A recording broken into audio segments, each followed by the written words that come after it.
চোখের সামনে অন্ধকার নেমে আসে, শ্বাস ভারী হয়ে যায়, বুকের ভেতর অজানা চাপ অনুভূত হয়, চারপাশের সব শব্দ ধীরে ধীরে দূরে সরে যায়।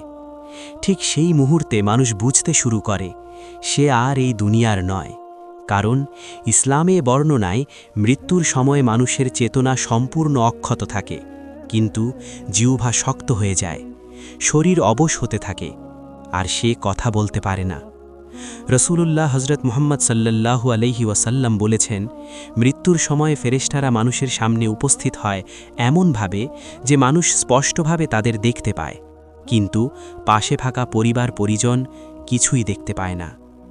নেককার বান্দার কাছে রহমতের ফেরেশতারা উজ্জ্বল চেহারা, সুগন্ধি পোশাক ও শান্ত কণ্ঠে আসে এবং বলে, হে প্রশান্ত আত্মা, তুমি আল্লাহর ক্ষমা ও সন্তুষ্টির দিকে বের হয়ে আসো। তখন আত্মা দেহ থেকে এমন সহজভাবে বের হয় যেমন পানির পাত্র থেকে পানির ফোঁটা গড়িয়ে পড়ে।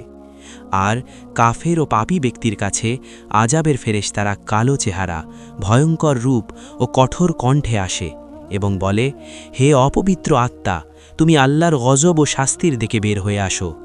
তখন আত্মা দেহের ভেতর লুকিয়ে পড়ে, আর ফেরেশতারা জোর করে টেনে বের করে, যেমন ভেজা পশমের ভেতর দিয়ে কাঁটা টেনে বের করা হয়, যার যন্ত্রণা অসহনীয়। রাসূলুল্লাহ হজরত মুহাম্মদ সাল্লাল্লাহু আলাইহি ওয়াসাল্লাম নিজেও মৃত্যুর সময় কষ্ট অনুভব করেছেন এবং বলেছেন, মৃত্যুর কষ্ট অত্যন্ত কঠিন।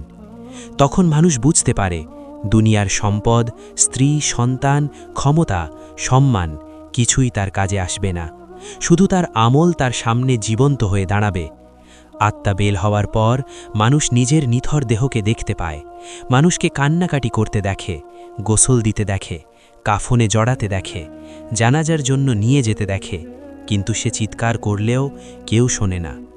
রসূলুল্লাহ হজরত মুহাম্মদ সাল্লাল্লাহু আলাইহি ওয়াসাল্লাম বলেছেন, মৃত ব্যক্তি জানাজার সময়ে মানুষের জুতার শব্দ পর্যন্ত শুনতে পায়।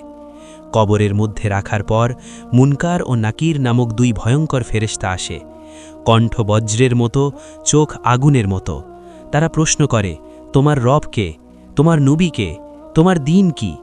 তখন মুমিন ব্যক্তি আল্লাহর পক্ষ থেকে সাহায্য পেয়ে বলে, আমার রব আল্লাহ, আমার নবী হজরত মুহাম্মদ সাল্লাল্লাহু আলাইহি ওয়াসাল্লাম, আমার দিন ইসলাম। তখন কবর প্রশস্ত করে দেওয়া হয়, জান্নাতের বাতাস আসে।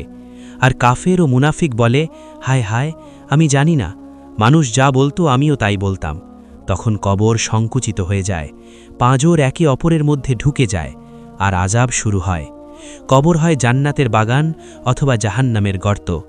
রাসূলুল্লাহ হজরত মুহাম্মদ সাল্লাল্লাহু আলাইহি ওয়াসাল্লাম বলেছেন, কবর আখিরাতের প্রথম ধাপ। যে এখানে মুক্তি পেল সে পরবর্তী ধাপে সহজে মুক্তি পাবে, আর যে এখানে ধরা পড়ল তার পরের ধাপ আরও কঠিন হবে। মানুষ মৃত্যুর সময় আফসোস করবে, বলবে, হে আল্লাহ, আমাকে আরেকটু সময় দাও, আমি নামাজ পড়ব, সাদকা করব, নেক কাজ করব। কিন্তু তখন সেই দরজা বন্ধ হয়ে যাবে। আল্লাহ তাআলা কুরআনে বলেছেন, প্রত্যেক প্রাণীকেই মৃত্যুর স্বাদ গ্রহণ করতে হবে।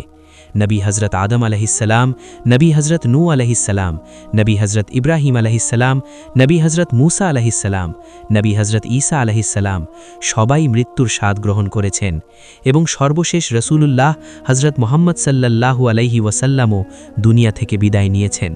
তাই মৃত্যু কোনো কল্পকাহিনী নয়, কোনো ভয় দেখানোর গল্প নয়, এটি অটল সত্য। আজ যাদের জানাজায় আমরা কাঁদ দিই, কাল আমাদের জানাজায় অন্যেরা কাঁদ দেবে। বুদ্ধিমান সেই ব্যক্তি যে মৃত্যুর আগেই মৃত্যুর প্রস্তুতি নেয়, আল্লাহর আদেশ মানে, রসূলুল্লাহ হজরত মুহাম্মদ সাল্লাল্লাহু আলাইহি ওয়াসাল্লামের সুন্নাহ অনুসরণ করে, গুনাহ থেকে বেঁচে থাকে, তওবা করে, নেক আমল করে, যেন মৃত্যুর পর তার কবর হয় শান্তির ঘর, আর আখিরাত হয় চিরস্থায়ী সফলতার ঠিকানা।